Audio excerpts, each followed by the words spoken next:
మీరేమన్నా ఫలానా క్యారెక్టర్ నేను చేయను అని రిజెక్ట్ చేసిన సందర్భాలు ఉండుంటాయి కదా? లేదు. కాకపోతే ఒకటి ఈవీవి గారిది జంబలకడ పంప మాత్రం కొంచెం భయపడ్డాను. చెయ్యను అని చెప్పలేదు, అంత పెద్ద డైరెక్టర్ దగ్గర నేను చెయ్యను అని చెప్పలేదు. కానీ నా సందేహం చెప్పాను, సార్ నేను అన్నీ మరి మిడిల్ క్లాసు వైఫ్ క్యారెక్టర్ మంచి మదరస్సుగా వేస్తున్నాను కదా, ఇలా అంటే నేను చెప్తున్నాను కదా నువ్వు వెయ్యి అని ఆయన హలో బ్రదర్లో కూడా అన్నపూర్ణ గారిని మొత్తం కుక్కపిల్లి ఇచ్చి భలే చేయించారు ఆయన. అదే అంటే కొత్తతనంలో అది మంచి పేరు వచ్చింది నాకు. ఆ జంబలకడ పంపకి మంచి పేరు వచ్చింది. అవును. ఇతర అమ్మలు ఉంటారు కదమ్మా, అమ్మ క్యారెక్టర్స్, ఇలాంటి క్యారెక్టర్స్ వేసేవాళ్ళు. వాళ్ళు ఎప్పుడైనా అంటే ఎక్కువ క్యారెక్టర్లు వీళ్ళు వేస్తున్నారు వాళ్ళు వేస్తున్నారు ఇవన్నీ ఉండేవా అసలు ఇండస్ట్రీలో? ఉంటాయి.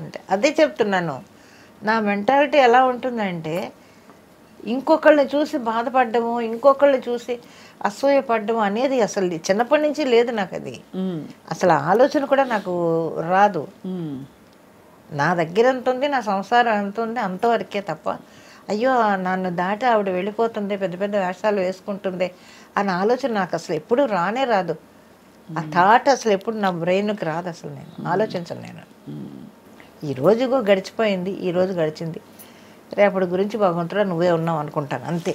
అంటే ఎక్కువ గడవడం గడవకపోవడం దగ్గరే ఉండిపోయింది మీ ఆలోచన, అంతే అంతే. ఇల్లు గడవాలి, అంతే, బాధ్యతలు తీరాలి, అంతవరకే, అంతే. అంతకు మించి ఏం ఆలోచించలేదు ఎప్పుడు కూడా. కోరికలు అసలు ఇల్లు కొనుక్కుందామనో, కార్లు కొనుక్కుందామనో, స్థలాలు అలా స్థలాలే కొనుక్కోవాలని ఆలోచన ఉండుంటే అసలు చెన్నైలో సగం చెన్నై కొనుక్కొని ఉండేదాన్ని నేను. అంత డబ్బులు వచ్చాయమ్మా, బాగా సంపాదించారు. అవును, అలాగ ఉండేదాన్ని.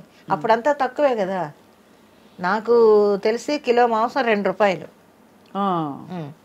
మరి అప్పుడు కూడా తినడానికి తిండి లేక మా పెద్దబాబు పుట్టిన తర్వాత అవస్థలో పడుతుంటే మా ఆయన ఫ్రెండు జోసఫ్ అని, ఆయన డ్రైవరు, కారు డ్రైవరు, లలిత శివజ్యోతి కంపెనీలో. వాళ్ళిద్దరూ పరిచయం అయ్యి ఎక్కడ అంటే మాది రామచంద్రపురం, మాది పెద్దాపురం అని. అయ్యో మనం ఒకటేనా. అప్పటి నుంచి వాళ్ళిద్దరు కలిసి సినిమాలకు వెళ్ళడం అలాగ ఉండి అతను ఆ బేటా తీసుకొచ్చి ఇచ్చేవాడు అన్నమాట. అప్పుడు ఎంత 2 రూపాయలు ఎంతో బేటా అనుకుంటాను డ్రైవర్కి. వాళ్ళ లలిత శివజ్యోతి కంపెనీలో బేటా తీసుకొని నేను బిడ్డని కానీ ఇంట్లో ఉన్నాను, ఆకలి, డబ్బులు లేవు, నేను వర్క్కి వెళ్ళలేను. అటువంటి పరిస్థితుల్లో వచ్చి ఆ రూపాయన్నర ఇచ్చేవాడు అతను. ₹10 తను పెట్టుకొని మిగతా డబ్బులు ఇచ్చేవాడు అనమాట. ఇస్తే మా ఆయన వెళ్ళి ఆ బియ్యం, పప్పులు, ఉప్పులు అన్నీ తెచ్చి అప్పుడు వండుకునేవాళ్ళు. ఆ దాంట్లోనే అప్పుడు మాంసం ఎంత, ₹2 కిలో, ఒక పావు కిలో మాంసం తెచ్చుకొని, కైమా తెచ్చుకొని అలాగా తిన్నాం. అలా ఎన్ని రోజులు అతను చూశాడు మా ఆయన ఫ్రెండ్ జోసఫ్. ఎంత పెద్ద విషయం అమ్మా. మరి ఆయన తర్వాత అంటే మళ్ళీ మీరు తిరిగి ఆయన చూసుకోవాల్సిన పరిస్థితి చాలా సార్లు. వాళ్ళు తర్వాత ఇక్కడ ఆవిడేమో దీంట్లో పనిచేసేది, కళ్యాణి హాస్పిటల్లో వర్క్ చేసేవారు ఆవిడ నర్సుగాను. తర్వాత పిల్లలు తీసుకొని వాళ్ళు రామచంద్రపురం వెళ్ళిపోయారు, మొత్తం ఫ్యామిలీ చెన్నై నుంచి షిఫ్ట్ అయ్యి. ఆ తర్వాత ఆయన పోయిన తర్వాత ఎప్పుడైనా ఆవిడ, మేము వెళ్ళినప్పుడు మాత్రం రామచంద్రపురం వెళ్ళి వాళ్ళని చూసి వాళ్ళ ఇంట్లో ఉండే వచ్చేవాళ్ళం అందరం. కానీ చాలా ఆశ్చర్యం ఏంటంటే అమ్మా, మీరు అంత సినిమాలు ఉండి కూడా చేతిలో పెద్దబాబు పుట్టినప్పుడు అప్పటికి సినిమాలు ఎక్కువ లేవు కాబట్టి మీకు ఆర్థిక ఇబ్బందులు. అవును. తర్వాత ఏం లేవుగా ఇబ్బందులు ఉన్నాయి. ఇబ్బందులు లేవనుక మేము పడిన కష్టాలు ఎవరు పడి ఉంటారు అసలు. ఉదాహరణకి ఆయన అంటే ఆర్థికంగానే, ఎందుకంటే ఇంట్లో వాళ్ళని అడగకూడదు, మా కాళ్ళ మీద మేము నిలబడాలి, మేము బతకాలి, మాకు ఇదే. దాంతో మరి ఎక్కడ ఏవిఎం స్టూడియో, ఎక్కడ అమ్యూజికర్, ఎలా వెళ్తారు? 10 పైసలు బస్సు టికెట్ లేదు మా దగ్గర. ఆయన నేను కబుర్లు చెప్పుకుంటూ జాలీగా నడుచుకుంటూ వెళ్ళిపోయేవాళ్ళం, అంతంత దూరాలు నడుచుకొని. ఎన్ని కిలోమీటర్లు బాబు. మరి అలాగా లైఫ్ చాలా చేసాం, చాలా కష్టాలు పడ్డాం. కష్టాలు అంటే అసలు అంతా ఇంత కష్టాలు కాదు మేము పడిన కష్టాలు, నేను మా ఆయన ఇద్దరం. అప్పుడు ఈ పరిషత్తులకి ప్రైజులు, వెండి కప్పులు ఇచ్చేవాళ్ళు. ఆ కప్పులు అమ్మేసుకొని, మెళ్ళో సూత్రాలు అమ్మేసుకొని పడ్డాం. నానా అంత కష్టాలు పడలేదు మేము. ఏ రోజు కుంగిపోలేదు అయితే? లేదు, ఎప్పుడు బాధపడలేదు. కానీ ఏదో వర్క్ వస్తుంది, చేసుకుంటున్నాం, దాంతోనే గడుస్తుంది. వచ్చినప్పుడు కాసేపు అలా కూర్చొని సరేలే రేపు ఏదో జరుగుతుందిలే అని అనుకోవడం అంతే. కానీ దాదాపు భారం బాధ్యత అంతా మీ మీదే పడింది కదా? నా మీదే పడింది. అది కూడా అంటే ఒక విధంగా చూస్తే ఆయన ఇల్లు చూసుకున్నారు, అంటే కొంతవరకు పిల్లల్ని చూసుకోవడం మీరు లేనప్పుడు అది. కానీ పిల్లల్ని చదివించి తీర్చిదిద్ది వాళ్ళ పిల్లలు ఇంకా బాగుండేలా చూసారంటే అది మీరు చాలా గొప్ప విషయం కదమ్మా. సో అయితే మరి తర్వాత మళ్ళీ ఫ్యామిలీస్ని ఎప్పుడు కలిసారు ఫస్ట్ మీరు పిల్లలు పుట్టేశాక?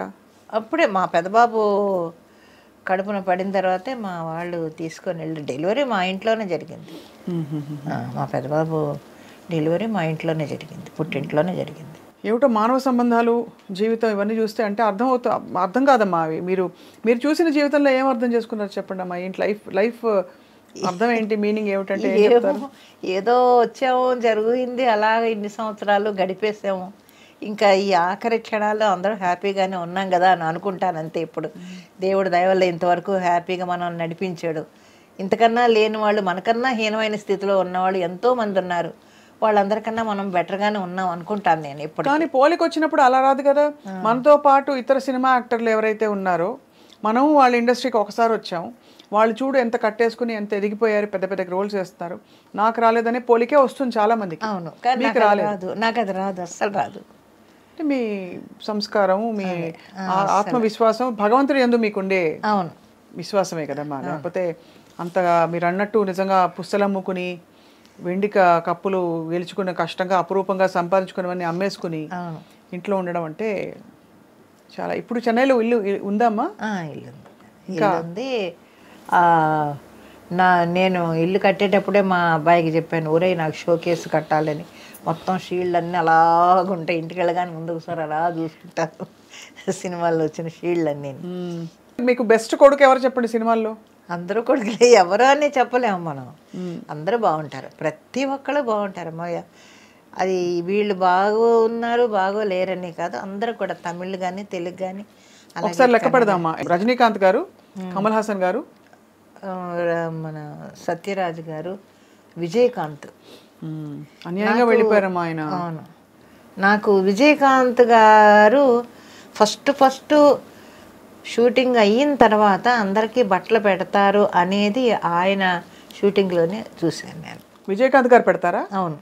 ఆహా, ఎలా అమ్మా? టాప్ టు బాటం మొత్తం యూనిట్ అందరికీ బట్టలు పెడతాడు ఆయన షూటింగ్ లాస్ట్ డేని. అప్పుడే తెలిసి నాకు, ఓహో ఇలా ఇస్తారన్నమాట. సో అలా మీకు చీర పెట్టారా?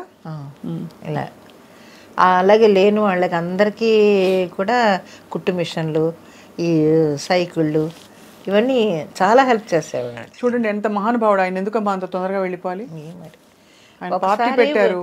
పుట్టినరోజు చాక్లెట్ మిఠాయి తీసుకొచ్చి లడ్డు ఇస్తున్నారు ఎవరో ప్రొడక్షన్ బాయ్స్. ఏంటి విశేషం అంటే, కెప్టెన్ పొరందనాళమ్మా అన్నారు. ఏంటంటే